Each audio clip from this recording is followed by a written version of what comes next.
कहीं नहीं जा रहे। और वो सच का अवतार होने के बाद भगवान श्री राम के गुरु हैं। इस संसार में लोग चमत्कार देखते हैं, उन्होंने कभी चमत्कार का नहीं कहा कि मैंने ऐसा कर दिया। जो किया भगवान ने किया, श्री राम ने किया। न अपने को कभी अगरबत्ती भैया मेरे ऐसा कर दो, कोई सेवा नहीं। तुम काम तो क्रोध से देता, काम क्रोध मद लोभ सभी को, और निरंतर श्री नाम राम नाम का ही वो जाप करते। उनकी वाणी में ही सब कुछ आशीर्वाद था, और मन की गति मन की बातों को भी जानते। ऐसे प्रभुत्ववान होने के बाद उन्होंने कभी अपना प्रचार प्रसार भैया नहीं भैया, तो ऐसे संत इस संसार में बड़े दुर्लभ हैं। और 50 उदाहरण है मेरे पास, जिनकी लीला मैंने कई प्रकार से देखी कि ये सत्य क्या है। परंतु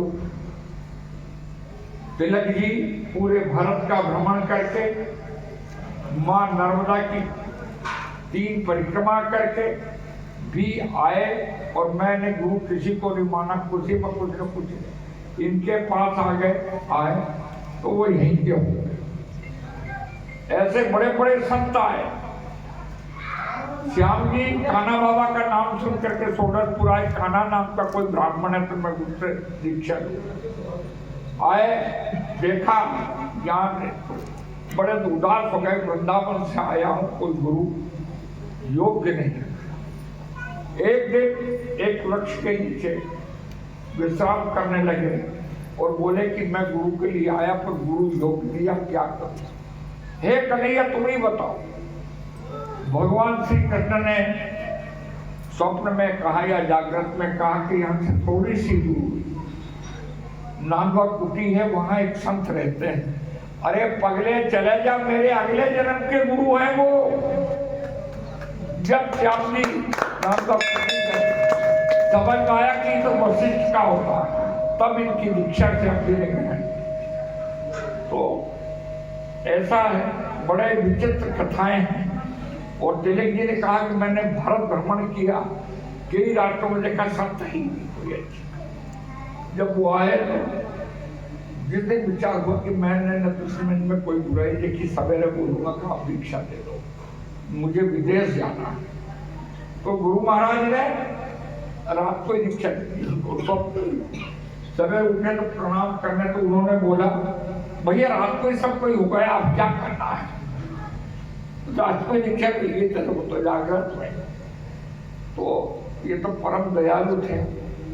और ये मैं प्रत्यक्ष उदाहरण बैठा हूँ। 285 रुपये उधार होने के बाद पिताजी ने नहीं दिए। मैं मरने के लिए नर्मदा जी गया, और मैंने उन पैसों के लिए कि नर्मदा जी में डूब के मर जाना, मेरे पिता को एक बात कही थी, शिवलाल तेरे यहाँ लड़का होगा, पर 5 लड़कियों के बाद, इसलिए तू 1.25 लाख गायत्री मंत्र का जाप कर, जो ईश्वर का भक्त होगा। पिताजी ने जाप किए नहीं, मैं गर्भ में आ गया मां के। तो फिर गया दौड़ के कि दादाजी मैंने तो थोड़े 10-11 हजार हुए, अभी कम 1.25 लाख होंगे।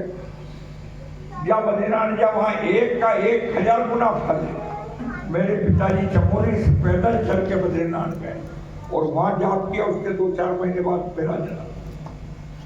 तो ये प्रत्यक्ष प्रमाण। मैं मरने के लिए गए, कहाँ जा रहा है, क्या आज मर जाएगा?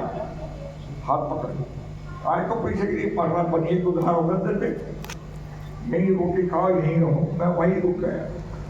रात को मेरे को खलिहान में एक डिब्बा बताया, ये 300 रुपये तुम्हारे बाप को दे देना, और उस बनिए के पैसे नोट ले जाकर बनिए को दे देना, मरना था। ऐसे ऐसे उदाहरण, ऐसे सत्य को कैसे बुलाया जाए?